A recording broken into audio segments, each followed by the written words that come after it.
একজন ধার্মিক ছেলে ছিল যে পিতামাতার খুব সেবা করত। একসময় সে ভাবল পিতামাতার প্রতি সব হক তার আদায় করা হয়ে গেছে। এ কারণে তার মনে অহংকার জন্ম নিল। সে একদিন তার বাবাকে গিয়ে বলল, বাবা, তোমাদের জন্য আমি সব কিছু করতে পারি। তোমাদের খুশির জন্য সব আদেশ আমি হাসি মুখে মেনে নিয়েছি। নিশ্চয়ই সৃষ্টিকর্তা এর জন্য আমাকে উত্তম প্রতিদান দেবেন। ছেলেটির বাবা ছিলেন বিচক্ষণ এবং জ্ঞানী।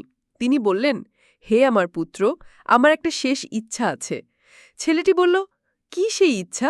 জীবন দিয়ে হলেও আমি সেই ইচ্ছা পূরণ করব। বাবা তখন বললেন, আমার খুব আপেল খেতে ইচ্ছা করছে। ছেলেটি বলল, ও, এই ইচ্ছা? এটা তো খুব সাধারণ ব্যাপার। আমি আরও ভাবলাম ব্যতিক্রমী কোনো ইচ্ছা হবে হয়তো। আমি এক্ষুনি আপেল এনে দিচ্ছি।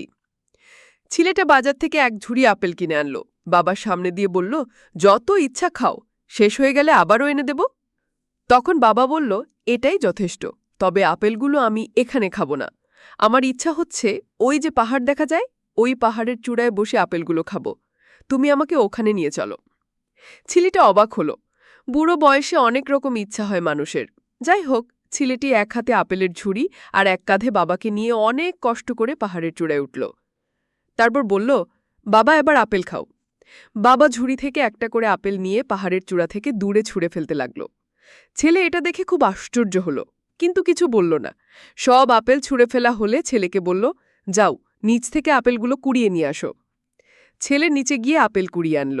তারপর একইভাবে আবার আপেলগুলো ছুঁড়ে ফেলতে লাগল বাবা। এভাবে একই ঘটনা ৩-৪ বার করার পরে ছেলেটা ভীষণ বিরক্ত হল।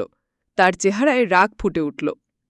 তখন ছেলেটার কাঁধে হাত রাখল, তারপর বলল, হে আমার পুত্র, ছোটবেলায় এই পাহাড়টা তোমার খুব প্রিয় ছিল। এখানে তুমি খেলতে চাইতে। আমি রোজ তোমাকে কোলে করে নিয়ে এই পাহাড়ে আসতাম। তুমি পাহাড়ের ওপর থেকে বল ছুঁড়ে মারতে, আমি নিচে গিয়ে বল কুড়িয়ে আবার তোমার হাতে এনে দিতাম। তুমি আবারও বল ছুঁড়ে মারতে।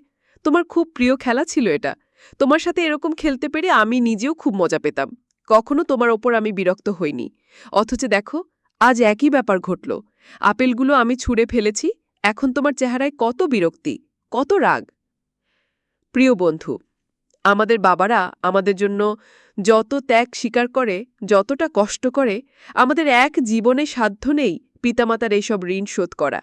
যাদের পিতামাতা জীবিত আছে তাদের দিকে খেয়াল রাখি, তাদেরকে কষ্ট না দিই। আর যাদের পিতামাতা জীবিত নাই তাদের জন্য আশীর্বাদ করা, তাদের নামে পুণ্যের কাজ করা আমাদের উচিত।